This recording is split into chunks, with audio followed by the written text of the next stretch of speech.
Welcome back to day 4 of our 5-day meditation challenge. I'm Lynn Curry.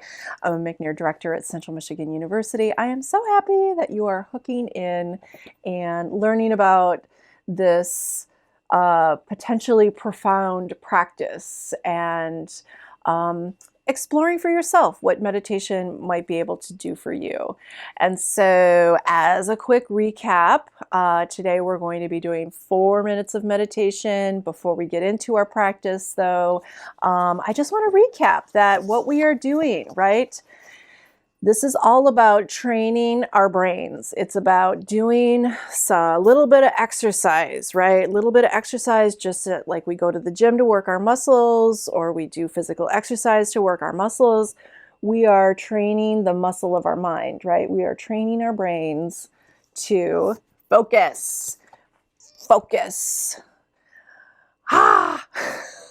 It's so easy to become distracted and drawn into all of the stress and challenge and all of the things, right? All of the things that we all need to deal with on a regular basis, right? That it's really, I think so many of us struggle with this. So this is one practice, one technique that you can do a little bit every day. Again, this idea of consistency, right? Daily practice to help train your mind to focus and not attach to all of this ticker tape that's with us, right?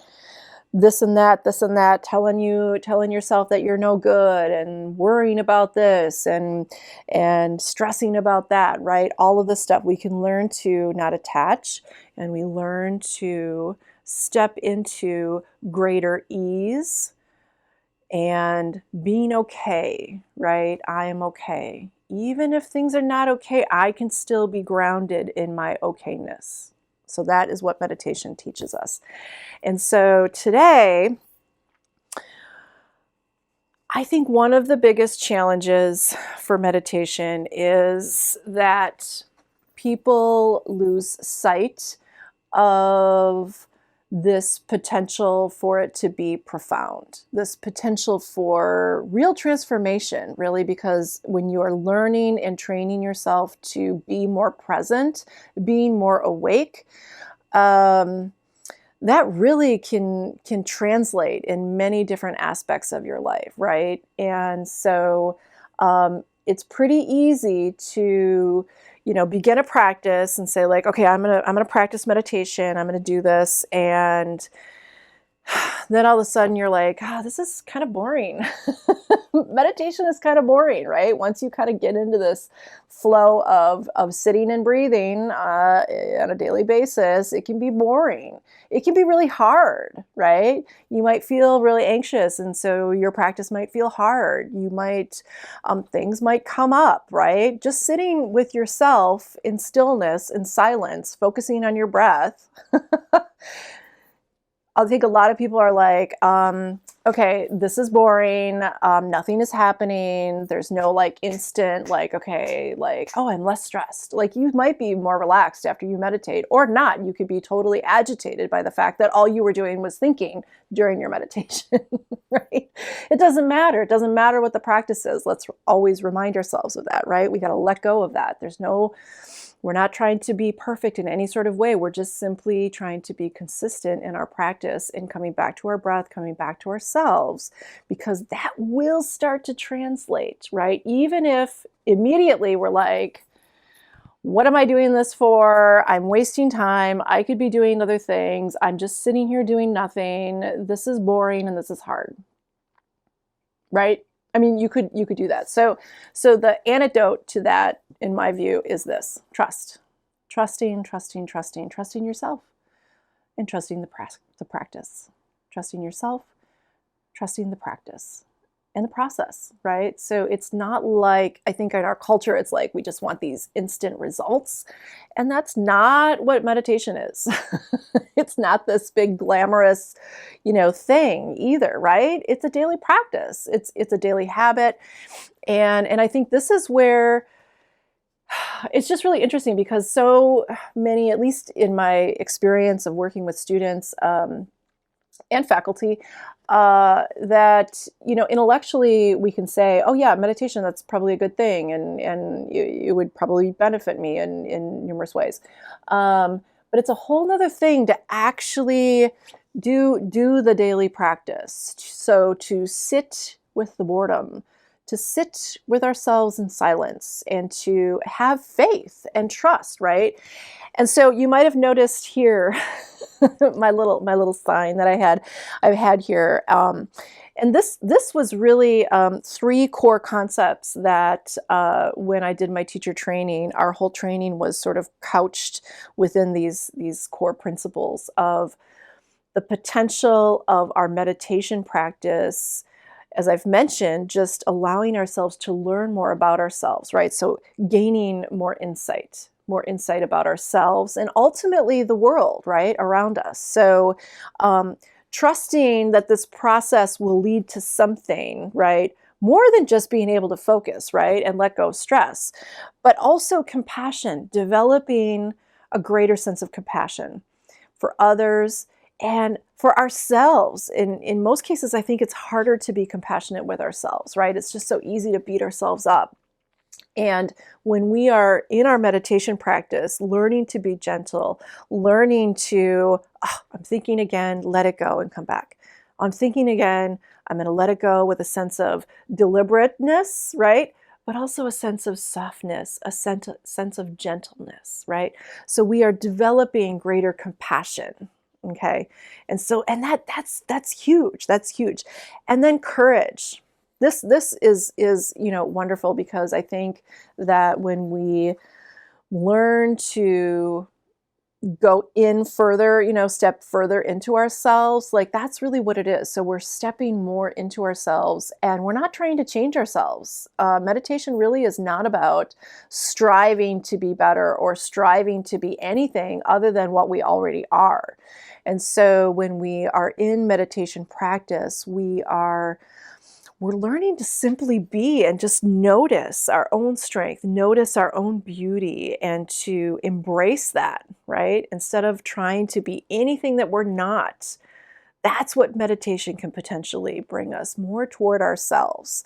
And having the courage to just step into that and be who you are, right? And to be instead of always doing and thinking, but simply be. This is who I am, right? And so I'm also just going to say this again, is this idea of little bit most days, little bit most days. So the consistency part is more important than the amount that you're doing, right? So don't put big pressure on yourself, but just keep it simple, and just doing a few minutes of meditation in a more consistent way is going to bring us closer to some of these things, right, in the long run. So those are my 2 cents for today. And we are going to come into our practice for 4 minutes. I'm really excited, building slowly. And so let's come into our posture. Let's come into our seats. Take a nice seated position. You know, I need a drink of water. Feet flat on the floor if you're on a chair, or a nice cross-legged position if you're on the floor. Feel free to lie down if you need to, and just arrive. Come into our bodies. This is our time to meditate. We let everything else go because we can.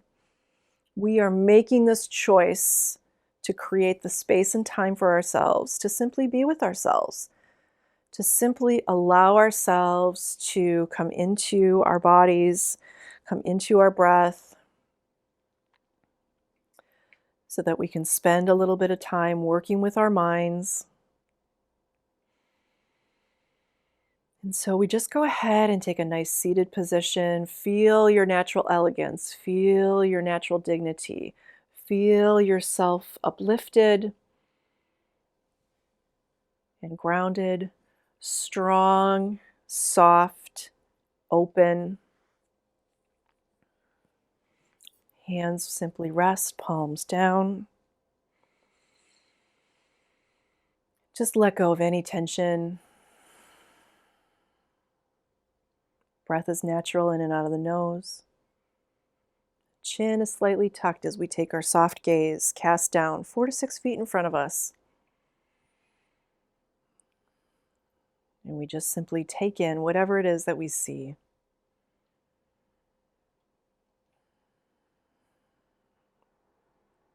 Relaxing all of our front body. Relax your belly.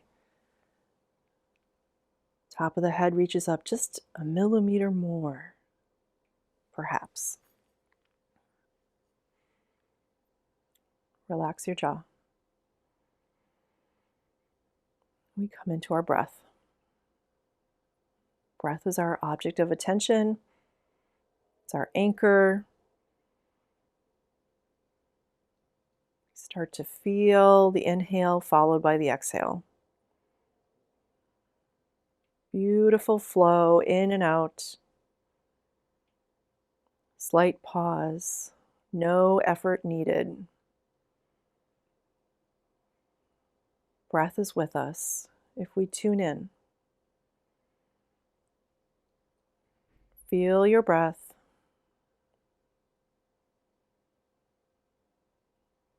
Ride the waves of your breath.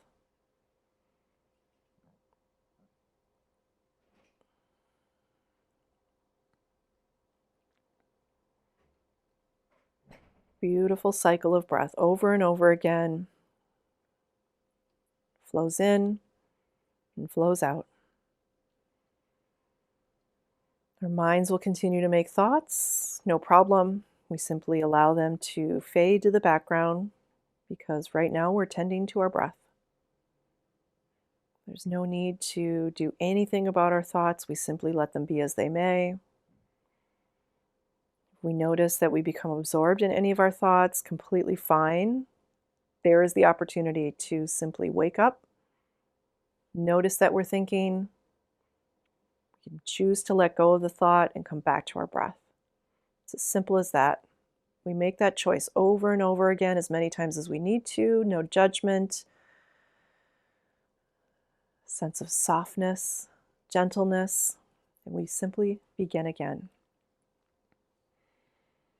And we'll sit together for 4 minutes.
Thank you for your meditation. Thank you for practicing together. Thank you for practicing with me. I always forget that I'm like used to sitting and just breathing with my computer with other people via video, sometimes live. So it might seem odd, but it doesn't have to be, because we're simply sitting in meditation together. I got used to it during our teacher training when we were, well, I was training with people all over the world, so we were all tuning in via our computers, which is crazy, but really cool at the same time. So hopefully now on day 4, you're used to sitting together. And I'm so proud of you. How did it go? I'm really curious. Just starting out, 4 minutes might feel like a lot, and that's completely okay. Just being okay with what is, right?